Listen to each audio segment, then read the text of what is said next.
Hey, what's up everyone? Raging Golden Eagle here, having way too much fun as always. And today we're getting back into form because I have for you a hilarious article to laugh at once again. Not enough laughter in this world, so let's fix that. In the description box below, I'll be linking an article from the Detroit Free Press, so you could follow along if you think I'm making any of this up. But at this point, I'm quite sure you know the drill. Our opponents are making fools of themselves yet again. So what's going on now? Well, remember all those pink pussy hats that the Women's March started last year? Well, their anniversary is coming up, and well, the future of these pink pussy hats is in doubt. As they say in the article, this time when marchers take to the streets in cities from Lansing to Las Vegas, there could be fewer pink pussy hats in the crowd. Now, why could this be? Are they finally realizing that signaling to the rest of the world what a bunch of pussies they are may not be the best idea? Of course not. They're doubling down. The reason, it turns out, is the sentiment that the pink pussy hat excludes and is offensive to transgender women, aka futanari, aka chicks with dicks, and gender non-binary people who don't have typical female genitalia. And if this was not enough, they also included women of color on the list of people who this excludes and is offensive to, because their genitals are more likely to be brown than pink.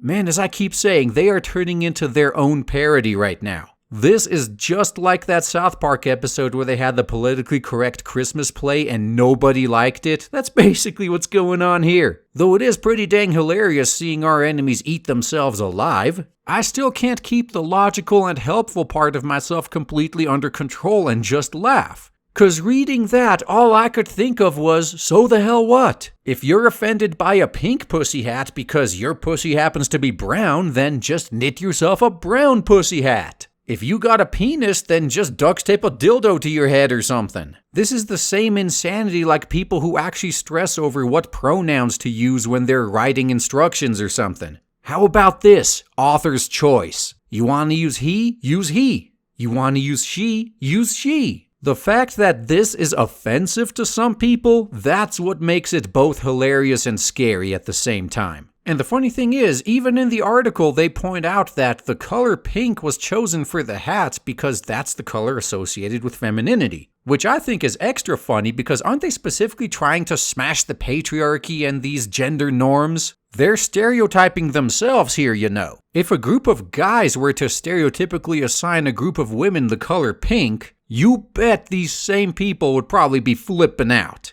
But it's okay when they do it. Gotta love them double standards, don't you? But man, if you think we got to the ridiculous parts yet, we haven't even gotten started yet. Back to the article, it appears that the idea of the pink pussy hat has begun to sour among some feminists. LaShawn Irby, co-chair of Black Lives Matter Lansing, actually declined to talk about her views on the pussy hats because this apparently is the topic that is a cornerstone of the speech she plans to give at the January March. If you needed more proof that these people have nothing but first world problems, this is it.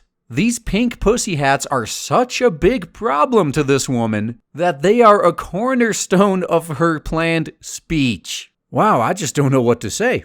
On the one hand, I appreciate them giving us something to laugh at, but on the other, they actually take this seriously, and they have an inordinate amount of political power. That's the part that scares me. Few lines down, she actually had this awesome line as well. You know, nobody can speak for your experience but you. And you know what? I actually agree with that statement. I just wish she'd remember this before she talks about my straight white male privilege. Oh, what was that? Can't double standards again? Ah, man, what a shock. But not all of these feminists achieve such levels of butthurt snowflakiness. One of them, Liliana Angel Reyes, is herself a transgender woman of color and says that she does intend to wear one of these hats. According to her, it has a deeper meaning specifically to when Trump said grab him by the pussy. And as she says later on too, I think at some point I do preach the impact versus the intentionality. Yeah, I don't see anything wrong with that statement. But then we get from the reasonable to the insane. The pink pussy hat reinforces the notion that woman equals vagina and vagina equals woman. And both of these are incorrect. Well, not according to biology, they're not. I mean, you love the science so much, you should know this. But all that aside, it's just absolutely hilarious to me that not even their own symbols that they rally around and behind, not even they are immune to the triggering. And the best part is, if these people are going to be practicing what they preach, they can't fight back either. If anyone among their ranks, even if it's just one person out of 100,000, speaks up and says, hey, I'm offended by this, well, it's back to the drawing board. And I was just sitting here thinking, hey, you know what? Maybe this would be a good way for us to infiltrate and sabotage the movement and do all sorts of this spy versus spy stuff that everybody enjoys. But we don't need to. Our opponents are such that we don't even need to make a move against them at this point. They are kneecapping themselves. All we have to do is watch and laugh, of course. And I intend to do just that going forward. Grab a bucket of popcorn, some beer, and just enjoy the circus that these people are kind enough to put on for us. And that's all I got to say, guys. Thanks for listening.